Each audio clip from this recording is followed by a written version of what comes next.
Sveicināti, cienījamie televīzijas skatītāji! Šis ir pirmais mūsu cikla raidījums. Lai viss būtu godīgi, sāksim alfabetiskā secībā. Un tādēļ uz āborta Alūksnes putnu ferma. To arī iesim un lūkosim.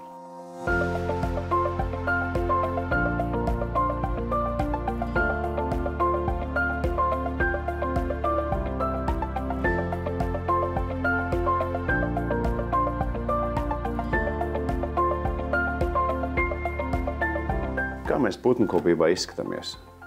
Kā Latvija tieši uz visu tā pārējā fona?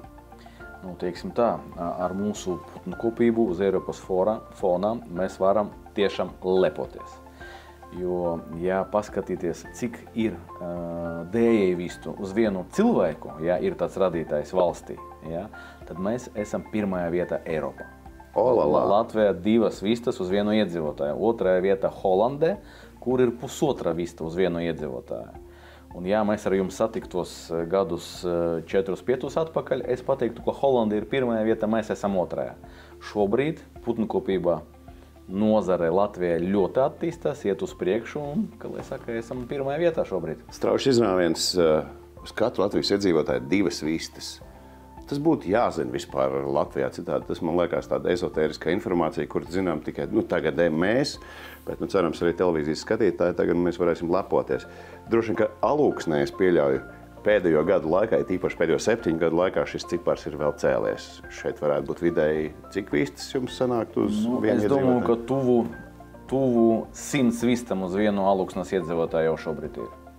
Tad vajadzētu faktiski vērsties pie Alūksnes dizaineriem, pie domas, ka būtu jāmaina emblēma, ka tur vajadzētu vairogu. Es domāju, ka kaut kādu konkursu varētu arī sarīkot, jā. Varbūt kaut kādas interesantas domas būs, kā to apspēlēt. Ļoti strauji sanāk šī virzība. Pat Holanda bija priekšā, tagad mēs. Cik vispār ir Eiropā to valstu, kas ražo vistu? Skaidrs, mēs tagad esam pat Holandai priekšā, mēs esam pirmajā vietā Eiropā. Es domāju, tas ir kaut kas tāds, ar ko vajadzētu lepoties, bet cik vispār daudz Eiropā notiek šīs lietas? Eiropā viennozīmīgi visas valstis ražo olas, bet pārsvarā ražo nepietiekami. Kā sevi nodrošināt ar olām, visas Eiropas valstis, ja paskatīties uz katru valstu atsevišķi, droši vien, ka nevar. Latvija, Holande, Polija, Lietuva izteikti ražo olas vairāk nekā patērē. Ja? Līdz ar to mēs izteikti arī veidam savas olas uz citām Eiropas valstīm. Bet ja paskatīties kopā uz Eiropu, kopā Eiropa sevi nodrošina ar olām pilnīgi. Kāda mums ir putnkopības rādītāji vispār salīdzinoši ar citām lauksaimniecības nozarēm? Es domāju, cik ātri atpelnās vai kādi ir riski galvenie? Kā jums ir salīdzinoši ar citiem? Teiksim tā, no lopkopības nozares mēs esam otrajā vietā, ja mēs runājam par nodarbināto cilvēku skaitu, par samaksātiem nodokļiem, par apgrozījumiem, ko ģenerē Latvijas putnkopības uzņēmumi. Es domāju, ka esam diezgan labi pārstāvēti, un ministrija novērtē mūsu nozari. Es domāju par ieguldījumu tādiem riskiem, jo graudkopībā un arī augļkopībā uznāk salna. Tiešām viss ir ļoti atkarīgs no realizācijas cenām. Šobrīd realizācijas cenas ir pietiekami augsta līmenī, līdz ar to tas investīcijas, ko mēs veicam un arī mūsu kolēģi veic, es domāju, ka var atpelnīt 4-5 gadi.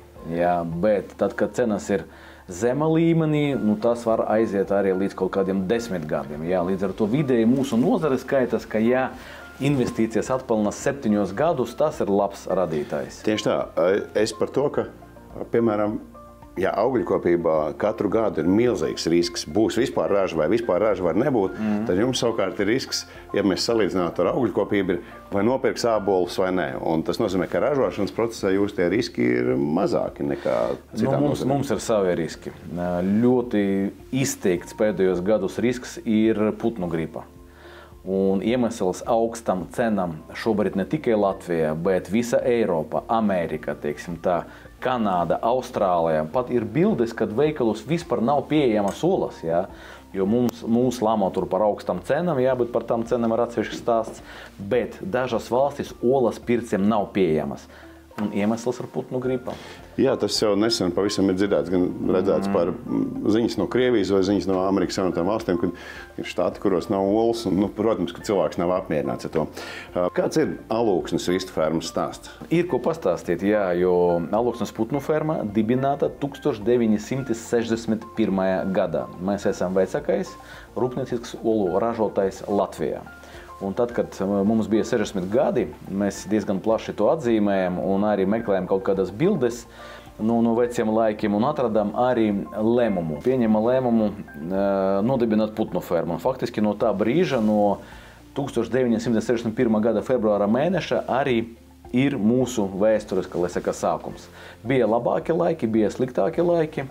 Diemžēl pēc Latvijas iestāšanās Eiropas Savienībā iepriekšējie saimnieki nevarēja investēt pietiekami daudz, lai izpildītu visas Eiropas normas. Jā, kas attiecas uz vistu labturību. Un tad faktiski 11. gadā ražošana bija apturēta. Un jau mūsu komanda 17. gadā mēs atjaunojam ražošanu, sākam strādāt ar vienu putnu kūti, bet konsekventi būvējam klāt. Jā, Jūs tā kā pārpirkāt, ja, to visu vietu? Jā. Tad mēs sākam ar vienu vistu kūti, un pirmajā gada apgrozījums bija tur līdz 3 miljoniem eiro, bet būvējot klāt, attīstoties, mēs esam sasnieguši līmeni, kad šogad mums ir 5 vistu kūtis. Pārsvarā tās ir ārpus sprostu, teiksim tā, turētas vistas mums ir. Un šī gada apgrozījums būs 20 miljonus eiro. Tas ir cik gadu laikā? No 17. līdz 25. 8 gadu laikā. Aha. Tas noteikti nav bijis viegls ceļš. Kāda ir jūs tā komanda, tas pats kodols, kas to dara? Cik jūs esat šobrīd mēs esam 60 darbinieki, bet šogad, palaižot darbībā jaunas novietnes, arī mūsu olu pārstrādes cehu, gada beigas apmēram 80 darbinieki būsim lielā komanda. Bet kodolus mēs esam 3 cilvēki, Jurijs Adamovičs, mūsu akcionārs, es un arī mūsu finanšu direktors Mihails Keziks. Kopā mēs jau strādājam vairāk nekā 15 gadi. Un mēs sākam strādāt banku sistēmā, bet tā pakāpeniski, kā lai saka, šobrīd atrodam sevi jau lauksaimniecībā. Kā jūs tikāt pāri tiem grūtiem brīžiem? Jā, ir bijuši tādi brīži, arī, ja mēs runātu gadu atpakaļ, mēs arī riktīgi bijām tāda kā stūrī, ka nevar saprast, ko darīt, jo, teiksim tā, tie radītāji bija tādi, ka strādāja minusa un nebija iespējams saprast, kā, lai saka, kā turpināt uz priekšu, jā, jo, ilgi ģenerēt minusus neviens nevar. Šodien palaidām 4. 5. kūti, izveidojam vēl labākās attiecības ar esošiem klientiem, ar jauniem klientiem. Cenas ir normālā līmenī, prieks strādāt, prieks attīstīties. Ko jūs ieteikt tajā brīdī, ka skaidrs, ka katrā biznesā ir tas grūtais moments. Kā tikt tam pāri? Es domāju, tur katram būs sava recepte. Jā, man tiešām recepte vienkārši meklēt iespējas, meklēt izējas, jā, un nenolaist rokas, bet tiešām iet uz priekšu. Konsekventi, mērķtiecīgi iet uz priekšu un arī problēmas vienkārši risināt. Pirms turpinām sarunu ar Alūksnes putnu fermas pārstāvi. Uzklausīsim arī Latvijas apvienotās putnkopības nozares asociācijas valdes priekšsēdētāju Jāni Gaigalu. Ja par putnkopību un olām, kā mēs izskatāmies uz Eiropas kopējā fona? Latvija mēs esam augšgalā, apakšgalā, pa vidu? Ja tā skatās vienkāršot, tad mēs izskatāmies ļoti labi. Pirmkārt, ja mēs runājam tieši par olu ražošanu, tad olas ir viens no tiem nedaudziem produktiem, kur Latvijā ir 100% pašnodrošinājums iespējams. Un otrkārt, Latvija ir viena no 5 Eiropas valstīm, kas eksportē olas. Lūk, bet tas nenozīmē, ka nozarei nebūtu jācīnās ar daudzām lietām un jārūpējas par attīstību. Protams, ka vienmēr ir iespējams progress. Un kā ar šo lietu, kā ar to progresu, ja mēs skatāmies uz tā, vai mēs tur nestagnējam, vai iet uz priekšu, vai tie tempi ir tādi, kā cerēts? Uz vietas nekādīgi nestāv, un visi Latvijas uzņēmumi ļoti rūpējas par investīcijām attīstībā. Tajā skaitā šodien mēs arī runājam par Alūksnes putnu fabriku. Un tur ir investēts ļoti nopietni. No 17. gada, ja es nemaldos, vairāk kā 30 miljoni ir investēts. Pat tās atklāja jaunu noliktavu un šķidro olu produktu ražotni. Ļoti modernu. Un tās ražotnes ir modernākās Ziemeļa Eiropā. starp citu. Kā tas ir iespējams, ka mēs esam tomēr tikai 5 valstis, kas to dara? Kāds ir Latvijas noslēpums šajā visā? Kā mēs tā kļuvām par olu lielvalsti? Katrā ziņā, jāsaka godīgi, diemžēl tā nebija valsts politika. Tā bija privāto uzņēmēju iniciatīva, kuri pārņēma vecās padomju laiku ražotnes, gadu desmitiem investēja, attīsta un tā tālāk. Un tagad mēs saprotam, jūtam, ka ir arī izpratne, teiksim, valsts līmenī, ka tā ir viena no nozarēm, kas ir attīstīties spējīga, eksporta spējīga, un kas mums ir būtiski, ka jāņem vērā, ka katrs eiro, kas tiek ieguldīts ar valsts atbalstu attīstībā, pilnībā sevi atgriež valsts budžetā maksimāli 2-3 gados. Un pēc tam tas ir tīrs papildu ieņēmums valsts budžetā un papildus eksporta apjoma pieaugums. Tā kā tas ir tas, ko es ļoti ceru, ka plānojot nākamo KLP, tātad plānu, tas tiks ņemts vērā un ka tiešām tiks eksporta spējīgie uzņēmumi tiks atbalstīti ne tikai uz papīra, bet arī faktiski. Jo tas izklausās ļoti vienkārši pēc veselīgā saprāta un pēc loģikas. Ja tas pēc 2 gadiem atpelnās pilnībā, tad tas tiešām atpelnās pilnībā. Tur ir daudz un dažādi, teiksim, citi vēsturiski, citu lauksaimniecības nozaru tādi atbalsta principi, kas ir iesakņojušies un tā tālāk. Bet mūsu uzdevums ir ļoti vienkārši cīnīties par līdzvērtīgiem nosacījumiem. Ar vispārējo uzņēmumu tiks galā. Un kā mums ar šo veicas? Dzīvē, kā vienmēr, ir aizberga redzamā daļa un aizberga neredzamā daļa. Un tur nemaz tik rožaini nav, jo mums nāks cīnīties gan ar nekontrolētu trešo valstu importu, kas neatbilst Eiropas Savienības standartiem un ir attiecīgi lētāks un maitā tirgu, kropļo tirgu, negodīgi konkurence. Līdz ar to arī iekšēji ar citām rūpniecības nozarēm lauksaimniecības ražotājiem nav tas pats atbalsts, teiksim, investīcijām ar kapitāla atlaidi, kas ir rūpnieciskās ražošanas uzņēmumiem. Un līdz ar to, tas varbūt tā ir viena no tām formulām, kas liek uzņēmumiem būt ļoti vitāliem, lai vispār izdzīvotu un attīstītos, bet no otras puses tas kavē attīstību. Šie nosacīti mākslīgie ierobežojumi kavē attīstību un uzņēmumu varētu attīstīties vēl straujāk. Es runāju gan par olām, gan par putnu gaļu. Jā, iespējams, tas ir bijis viens no priekšnosacījumiem, kāpēc mēs vispār esam attīstījušies, jo ir bijis jāizdzīvo, bet tad tagad varētu lietas mainīties uz labo pusi daudz straujākā tempā. Vienmēr viss ir jāskat kompleksi un kaut kādā balansā. Mēs nekādīgi neprasam atņemt kaut kam un dot mums vai vēl kaut ko, bet mēs ļoti ceram, ka plānojot nākamo lauksaimniecības politikas to periodu, kas ir sākot ar 27. gadu, šie dažādie faktori tiks sabalansēti.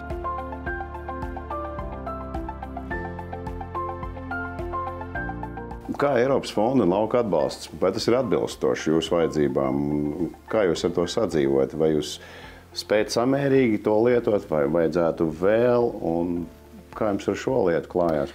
Jā, kopumā mēs esam investējuši līdz šodienai 30 miljonus eiro, pat 30 miljoni plus alūksnes putnu fermā. Un, protams, esam izmantojuši arī Eiropas fondus. Kā piemērs, pēdējā investīciju fāze ir investēti 13 miljoni eiro, no kuriem bija Eiropas atbalsts, lauku atbalsta dienesta grants, 2,9 miljonus eiro apmērā. Jā, būtiska summa, bija vērts pacīnīties par to, bet es domāju, ka mūsu gadījums ir pietiekami labs piemērs tam, ka Eiropas nauda, arī, kā saka, valsts atbalsts, viņš atgriežas atpakaļ. Jo šobrīd mēs maksājam 1,5 miljonus eiro nodokļus gadā. Mēs pareikinājām nākamgad, gadā mēs jau maksāsim 3 miljonus eiro gada nodokļos. Jūs katru gadu atgriezīsiet? Praktiski, jā. Mums ir ļoti labs dialogs arī par programmām, kādas ir. Un es domāju, ka ar Zemkopības ministriju pēdējo gadu laikā esam izveidojuši tiešām labu dialogu un runājam par programmām, jā, par to programmu pielāgošanu zemnieku vajadzībām. Strādājam uz priekšu, jā, kopā. Tiešām kopā strādājam uz priekšu, jā.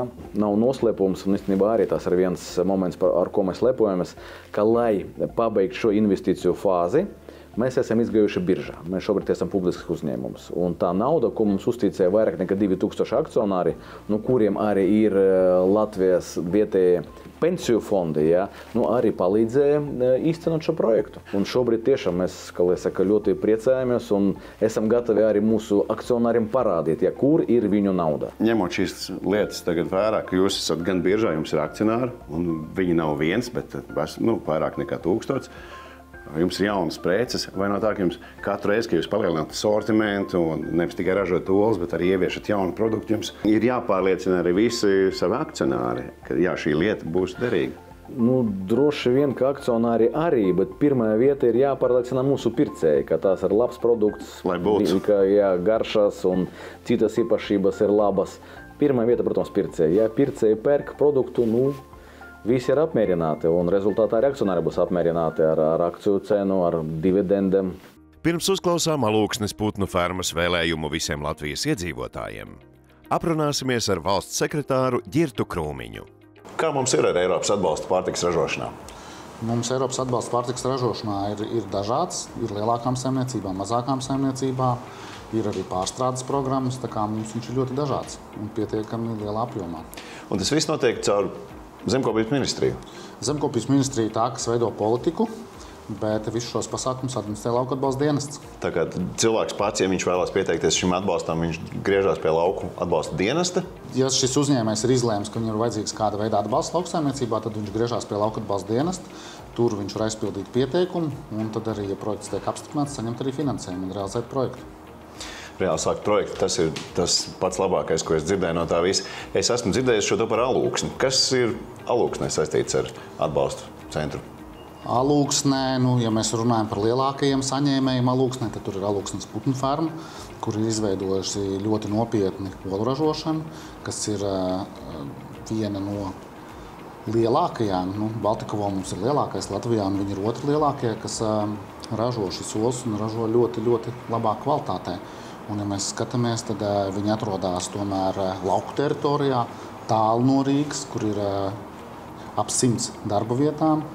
Un viņi arī paplašinās, kas dod darba vietas laukiem, dod nodarbinātību laukos un dod pietiekami lielu pienesumu ar ekonomikai. Kādi ir galvenie mērķi šīm atbalsta programmām?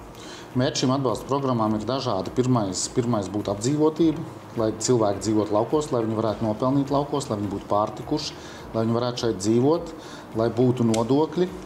Un, protams, arī mēs gribam visi ēst pārtiku, kas ir ražota pēc augstiem standartiem un labā kvalitātē. Tas nozīmē to, ka arī ir šīs paaugstinātas vides prasības, kuras mēs cenšamies visi ievērot, un lai mums kā patērētājiem šis produkts veikalā būtu augstas kvalitātes. Ja mēs gribētu saprast to nozīmību tajā visā, kāds būtu tāds viens liels uzraksts tam visam pa virsmu, kāds būtu virsmērķis?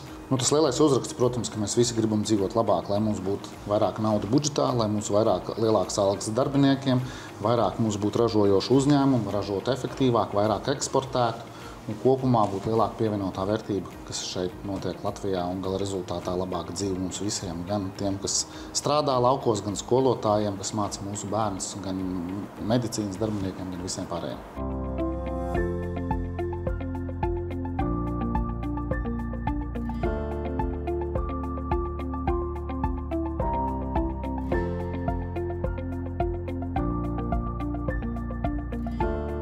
Liela lieta, manuprāt, ir informētība, kad cilvēks zina, viņam neveidojas dažādas baisas fantāzijas savā galvā, viņš neizfunktērē kaut ko, bet viņam parāda, lūk, izskatās šādi, un viņš ir droši un saprot visu, kā tas ir.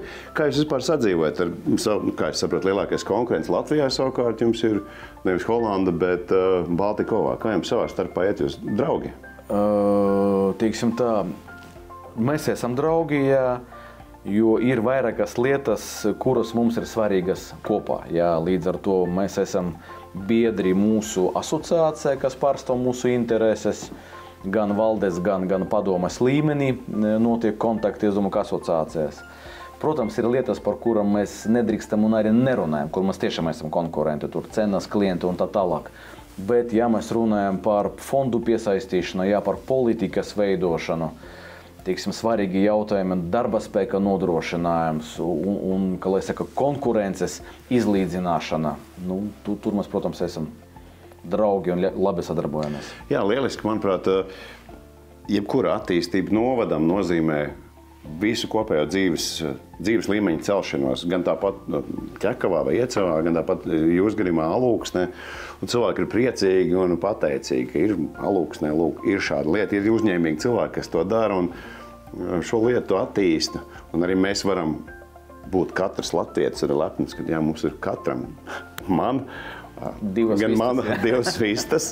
Ne jau es viņas redzu, bet es zinu, ka man ir 2 vistas, un tam holandietiem ir tikai 1,5. Un Alūksnē vispār aizbraukt uz Alūksni, tu jau esi vistu karalis momentāli. Es gribētu novēlēt, lai nākamgad vai aiznākamgad šis cipars dubultojās, un lai katrs alūksnietis savā emblēmā var ierakstīt ne tikai 100 vistas, bet 200 un vairāk. Un gan jau, ka tā arī būs, jo plāni jau jums ir lieli, vai ne? Jā, mēs esam sasnieguši kaut kādu līmeni, bet apstāties negribam, neapstāsimies. Un mēs jau šobrīd domājam gan par olu ražošanas apjomu palielināšanu, plānojam tuvākajos gados būvēt vēl jaunas kūtis. Protams, ka plānojam arī attīstīt olu produktu virzienu. Jā, ir doma varbūt ne tikai par šķidriem produktiem, bet arī par sausiem produktiem. Un arī tie jau gatavi lietošanai produkti arī ir vairākas domas, kā to paplašināt un attīstīt. Ko jūs gribētu novēlēt pāriem Latvijas lauksaimniekiem? Lauksaimniekiem, protams, ka attīstīties, jā, ka, lai tie riski, kādi mums ir un visiem ir, lai viņi ir mazāki. Un mēs varam pasargāt sevi no šiem riskiem, bet galvenais novēlējums ir mūsu iedzīvotājiem, ka tiešām atbalstīt un pirkt vietējo produkciju, vai tās ir olas, vai tās ir piens, vai tā ir maize. Jo, ja mūsu produkciju pērk, mums prieks attīstīties, prieks radīt darba vietas, ja valstī ir nodokļi, es domāju, ka ar to mēs visi būsim tikai laimīgāki un drošāki un bagātāki. Paldies, un lai uz katru Latvijas iedzīvotāju būtu vēl vairāk vistu. Sarunāts. Paldies.